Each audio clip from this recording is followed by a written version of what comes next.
L'enfant, écrit par Jules Vallès, lu par Équilivre, livre audio.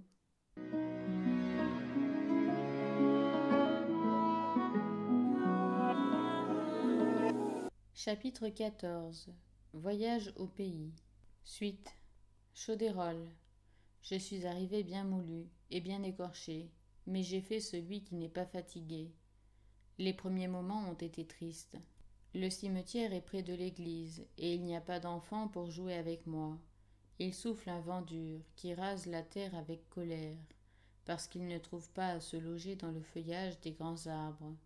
Je ne vois que des sapins maigres, longs comme des mâts, et la montagne apparaît là-bas, nue et pelée, comme le dos décharné d'un éléphant. C'est vide, vide, avec seulement des bœufs couchés, ou des chevaux plantés debout dans les prairies. Il y a des chemins aux pierres grises, comme des coquilles de pèlerins, et des rivières qui ont des bords rougeâtres, comme s'il y avait eu du sang. L'herbe est sombre. Mais peu à peu, cet air cru des montagnes fouette mon sang et me fait passer des frissons sur la peau. J'ouvre la bouche toute grande pour le boire. J'écarte ma chemise pour qu'il me batte la poitrine. Est-ce drôle ? Je me sens, quand il m'a baigné, le regard si pur et la tête si claire. C'est que je sors du pays du charbon, avec ses usines aux pieds sales, ses fourneaux aux dos tristes, les rouleaux de fumée, la crasse des mines, un horizon à couper au couteau, à nettoyer à coups de balai. Ici, le ciel est clair, et s'il monte un peu de fumée, c'est une gaieté dans l'espace. Elle monte comme un encens, du feu de bois mort, allumé là-bas par un berger, ou du feu de sarment frais, sur lequel un petit vacher souffle dans cette hutte, près de ce bouquet de sapins. Il y a le vivier où toute l'eau de la montagne court, en moussant, et si froide qu'elle brûle les doigts. Quelques poissons s'y jouent. On a fait un petit grillage pour empêcher qu'ils ne passent, et je dépense des quarts d'heure à voir bouillonner cette eau, à l'écouter venir, à la regarder s'en aller, en s'écartant comme une jupe blanche sur les pierres. La rivière est pleine de truites. J'y suis entré une fois jusqu'aux cuisses. J'ai cru que j'avais les jambes coupées avec une scie de glace. C'est ma joie maintenant, d'éprouver ce premier frisson. Puis j'enfonce mes mains dans tous les trous, et je les fouille. Les truites glissent entre mes doigts, mais le père Régis est là, qui sait les prendre, et les jette sur l'herbe, où elles ont l'air de lames d'argent, avec des piqûres d'or et de petites taches de sang. Mon oncle a une vache dans son écurie. C'est moi qui coupe son herbe à coups de faux. Comme elle siffle dans le gras du pré, cette faux, quand j'en ai aiguisé le fil contre la pierre bleue trempée dans l'eau fraîche. Quelquefois je sabre un nid ou un nœud de couleuvre. Je porte moi-même le fourrage à la bête, et elle me salue de la tête quand elle entend mon pas. C'est moi qui vais la conduire dans le pâturage, et qui la ramène le soir. Les bonnes gens du pays me parlent comme à un personnage, et les petits bergers m'aiment comme un camarade. Je suis heureux. Si je restais, si je me faisais paysan. J'en parle à mon oncle, un soir qu'il avait fait servir le dîner sous le manteau de la cheminée, et qu'il avait bu de son vin pelure d'oignon. Plus tard, quand je serai mort, tu pourras acheter un domaine. Mais tu ne voudrais pas être valet de ferme ? Je n'en sais trop rien. Quand il pleut et qu'il n'y a pas moyen de pêcher ni d'aller chercher des groseilles sauvages là-bas au pied de la montagne, entre les pierres galeuses, ou bien quand le soleil brûle comme une plaque de tôle bleuie au feu et grille le pays sans ombre, ces jours-là je m'enferme dans la bibliothèque de mon oncle, et je lis, je lis. Il y a la biographie des hommes illustres, de l'abbé de Feller. Je cours au passage qui parle de Napoléon, et je fais tout éveillé des rêves pleins de Sainte-Hélène. Je regarde par la fenêtre la campagne déserte, l'horizon vide, et je cherche Hudson Lowe. Si je le tenais. Mon oncle attend les curés du voisinage pour la conférence. Ils viennent. Je les entends à table qui disent du mal du vicaire de Saint-Parlier, du curé de Solignac. Ils ne paraissent pas plus penser au bon Dieu qu'à l'an 40. Mon oncle se mêle peu aux conversations. Son âge l'en dispense. Il se fait même plus vieux qu'il n'est. contrefait le sourd et presque l'aveugle. Mais le vin a délié la langue des autres. Un gros, qui a l'air ivrogne, fait sauter les boutons de sa robe crasseuse, tachée de vin, et dérange son rabat jaune de café. Un maigre, à tête de serpent, ne boit que de l'eau, mais il jette de côté et d'autre des regards qui me font peur.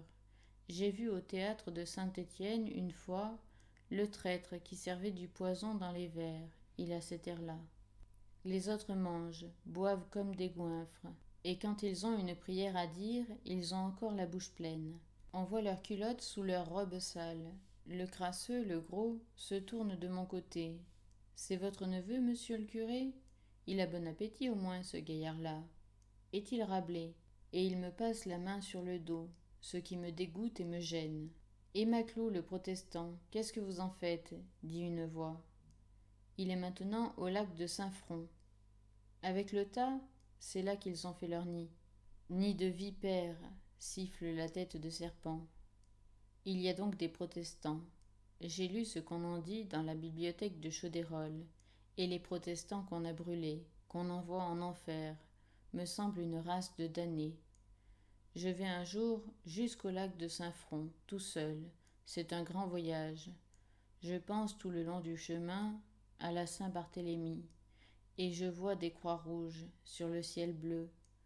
Voici le lac, avec une ou deux barques dans les roseaux, des cabanes perdues dans les champs tout autour. On m'a dit d'aller vers la hutte à gauche, chez Jean Robanès. Je n'ai qu'à dire que je suis le neveu du curé, on m'offrira du lait et on me montrera les protestants. On m'accueille bien, et quant aux protestants, me dit l'homme, il y en a un qui est justement là-bas, debout dans le sillon. Il a l'air dur et triste, maigre, jaune, le menton pointu, et raide comme une épée. Est-ce que les gendarmes le surveillent pas? Lui parle-t-on? A-t-il un boulet? Je me rappelle bien que l'on punit tous les impies dans la Bible, et les livres de la bibliothèque les appellent des scélérats. J'en touche un mot à mon oncle le soir. Il me répond mal, et je commence à croire qu'il en est des protestants infâmes comme des bêtes qui parlent dans la fontaine, des farces tout ça. Il faut partir. Mon oncle a une tournée à faire, et je dois d'ailleurs bientôt rentrer à Saint-Étienne pour le collège. Nous partons par le chemin que j'ai pris pour venir, mais j'ai cette fois un cheval doux. On m'a caleçonné, ouaté, je me suis suiffé d'avance. D'ailleurs, j'ai monté à cheval depuis un mois, je suis aguerri, et je trouve une joie bien vive à me retourner sur la selle pour dire adieu au paysage. Je donne un coup de talon pour avoir un temps de galop. Je flatte la bête comme un vieil ami. Mon oncle me quitte à la croix de la mission. Il me parle avec bonté. Travaille bien, dit-il. Vous écrirez à papa de me faire revenir l'année prochaine. Ton père, ce n'est pas ton père qui t'empêchera, mais peut-être ta mère. Je ne suis pas bien avec ta mère, vois-tu? Je le sais. Dans les premiers jours de mon arrivée, j'ai entendu la servante parler dans la chambre. C'est le fils de madame Vingras? Oui. Celle qui disait tant de mal de vous? C'est fini maintenant, je lui ai pardonné, et j'aime cet enfant. Il n'était pas beau, mon oncle. Il avait les yeux petits, le nez gros, des poils un peu partout, mais il était bon. Je savais qu'il sentait que j'étais malheureux chez nous, et qu'en le quittant je perdais de la liberté et du bonheur. Il est aussi triste que moi. Adieu, me dit-il en m'embrassant et en me donnant une poignée de main qui me fit encore plus de plaisir que son embrassade. Tu trouveras quelque chose au fond de ta valise. N'en dis rien à ta mère. Il me tendit encore ses vieux doigts gris, fit un mouvement de tête et partit. Oh, s'il eût été mon père, cet oncle au bon cœur. Mais les prêtres ne peuvent être les pères de personne, il paraît. Pourquoi donc? J'avais envoyé une lettre à mademoiselle Ballandreau, lui annonçant mon arrivée, une lettre qu'elle a montrée à tout le monde. Comme il écrit bien, voyez ces majuscules. Elle m'a préparé un lit dans un petit cabinet qui est à côté de sa chambre. C'est grand comme une carafe, mais j'ai le droit de fermer ma porte, de jeter ma casquette sur mon lit, et de planter mon paletot en disant « ouf ». Je fais des gestes de célibataire, je range des papiers, je fredonne. Qu'y a-t-il dans ma valise dont m'a parlé mon oncle? 10 francs. je puis les accepter de lui. Me voilà riche tout d'un coup.